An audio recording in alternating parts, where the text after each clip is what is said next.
छक बजार पर्यंत विभिन्न कंपनीर गुटखा अबाधरे बिक्री चली। गुटखा कबल एवं युवपीढ़ी मारात्मक रोग को निमंत्रण देउछंती। अबाध गुटखा बिक्री कंपनी माने एहा द्वारा मालामाल हेउछंती।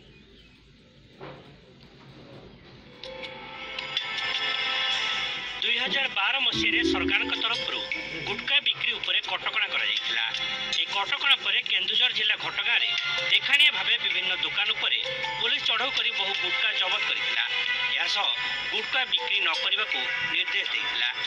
सरकार के आदेश को बेखातिर कर दुकानी माने प्रथम लुचा छपारे बिक्री करते। स्कूल कॉलेज बस स्टाण्ड मंदिर आदि स्थान गुड़िक खुलम खुला बिक्री है।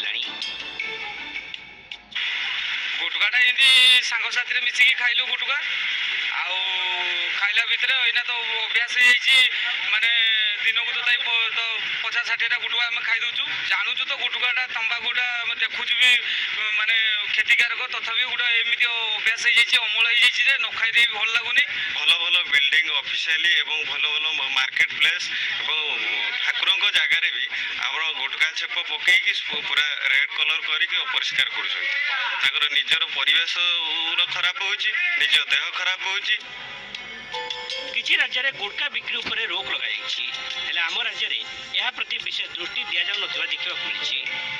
एक घरे सर्वेक्षण जनापड़ी वार्षिक जर्दा गुटखा सेवन द्वारा 21 ରୁ 27 जन कैंसर पीड़ित हो मृत्युवरण कर जिला स्तर में गुटखा सेवन अपकारिता संपर्क में सचेतनता सृष्टि करने को अनेक व्यवस्था कर सरकार गुटखा को वर्तमान विक्रय निषेध करथिबा बेले या मध्य किछि मात्रा रे वर्तमान बढ़ी बढ़ी चली मात्र प्रशासन तरफ कौन से आखिदुसिया पदक्षेप नियाउनी ना पुलिस विभाग ना आमर अबकारी विभाग तरफ से भली दृष्टांतमूलक पदक्षेप निया जाई पारि ना जद्वारा पान गुटखा खैनी एवडा हला कोन ना हैबिचुएसन आकु चाहिले मनोबल स्ट्रांग कले आमे याट्रु निश्चित भाव में दूरे रही परिबा एवं आकु एवॉइड करि हो। जने पान खाउची पान बंद कर देल ता निजर लाभ हबो ता छडा स्वच्छ भारत अभियान भी सफल हो। एबेठारु गुटखा बिक्री उपरे रोक लगान गले आगामी दिन में एक महामारी रूप नेबा आशंका सृष्टि होइछि। घटगाँर समीर प्रधान, जी मीडिया।